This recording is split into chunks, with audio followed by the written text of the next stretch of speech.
Hi friends, வணக்கம் and welcome to எங்கள் வீட்டு சமையல். நம்ம இன்றைக்கி தீபாவளிக்கு இன்ஸ்டன்ட் ஸ்வீட் ரெசிபி தான் செஞ்சு காமிக்க போகிறோம். அது ரவா மில்க் பர்ஃபி எப்படி செய்யலான்னு பார்ப்போம் வாங்க. இந்த வீடியோவில் தீபாவளி ஸ்பெஷலாக ஒரு பர்ஃபி ரெசிபி தான் செஞ்சு காட்ட போகிறோம். அதாவது நம்ம வீட்டில் இருக்கிற சாதாரணமாக எல்லார் வீட்டிலையும் இருக்கிற ரவை, சீனி, அதே மாதிரி பால், இந்த மூணையும் வச்சே நாங்கள் ஒரு ஈஸியான ரவா மில்க் பர்ஃபி தான் செஞ்சு காட்ட போகிறோம்.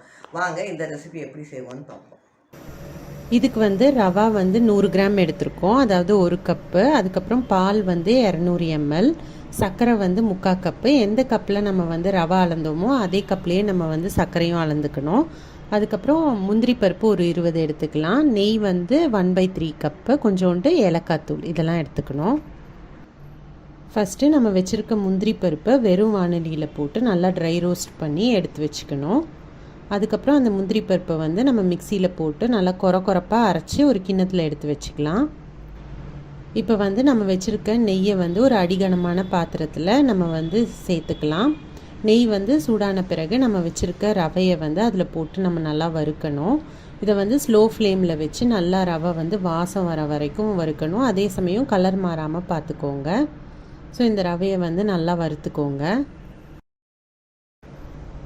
ரவை நல்லா வறுப்பட்ட பிறகு நம்ம வச்சுருக்க பாலை கொஞ்சம் கொஞ்சமாக இதில் சேர்க்கணும். சேர்த்து அந்த ரவையை வச்சு கிளறிட்டே வரணும்.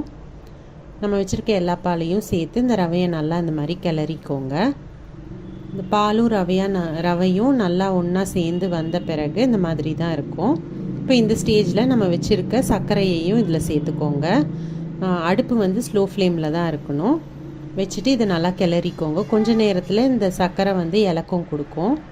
அதுக்கப்புறம் ஒன்றா சேர்ந்து வந்துடும். இந்த ரவை, சர்க்கரை எல்லாம் ஒன்றா சேர்ந்து வந்த பிறகு நம்ம வச்சுருக்க முந்திரி பருப்பையும் இதில் சேர்த்து நல்லா மிக்ஸ் பண்ணிக்கோங்க.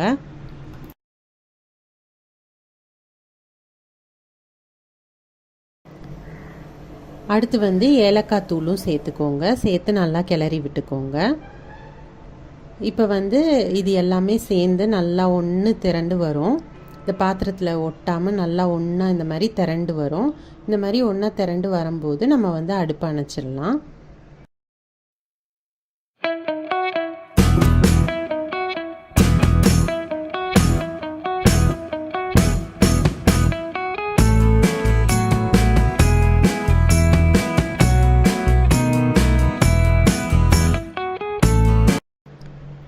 ஒரு நெய் தடவின பிளேட்டை நம்ம ரெடியாக வச்சுக்கணும். வச்சுட்டு நம்ம இதை அணைச்ச பிறகு இதை எடுத்து நம்ம அந்த நெய் தடவின பிளேட்டில் ட்ரான்ஸ்ஃபர் பண்ணிக்கலாம். இந்த பிளேட்டில் இதை நல்லா பரத்தி வச்சுட்டு அதை நல்லா சமன் பண்ணிக்கோங்க. ஒரு ஸ்பூன் நெய் ஊற்றி அதை நல்லா ப்ரெஸ் பண்ணிக்கோங்க. மேலாப்பில் நம்ம இந்த பாதாம், முந்திரி எல்லாத்தையும் இந்த மாதிரி மெலிசாக சீவி நம்ம அது மேலே போட்டுக்கலாம்.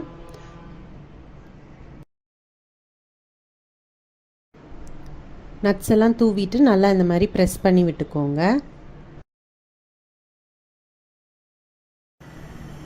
கொஞ்ச நேரம் இதை நல்லா ஆற விட்டுருங்க. இது நல்லா ஆறின பிறகு நம்ம விருப்பமான ஷேப்பில் இதை ஸ்லைஸ் போட்டுக்கலாம். ரொம்ப ஈஸியான, ரொம்ப டேஸ்டியான ரவா மில்க் பர்ஃபி சூப்பராக தயாராகிடும். ஸோ இந்த தீபாவளிக்கு நீங்களும் இந்த ரெசிபி ட்ரை பண்ணிங்கன்னா உங்களோட ஃபீட்பேக்கை எங்களோட ஷேர் பண்ணுங்கள். இந்த வீடியோ உங்களுக்கு பிடிச்சிருந்ததுன்னா லைக் பண்ணுங்கள், ஷேர் பண்ணுங்கள், சப்ஸ்கிரைப் பண்ணுங்கள். மறக்காமல் பெல் பட்டனையும் டேப் பண்ணுங்கள். அப்போ தான் எங்களோட ரெகுலர் அப்டேட்ஸ் உங்களுக்கு சேரும். தேங்க்யூ.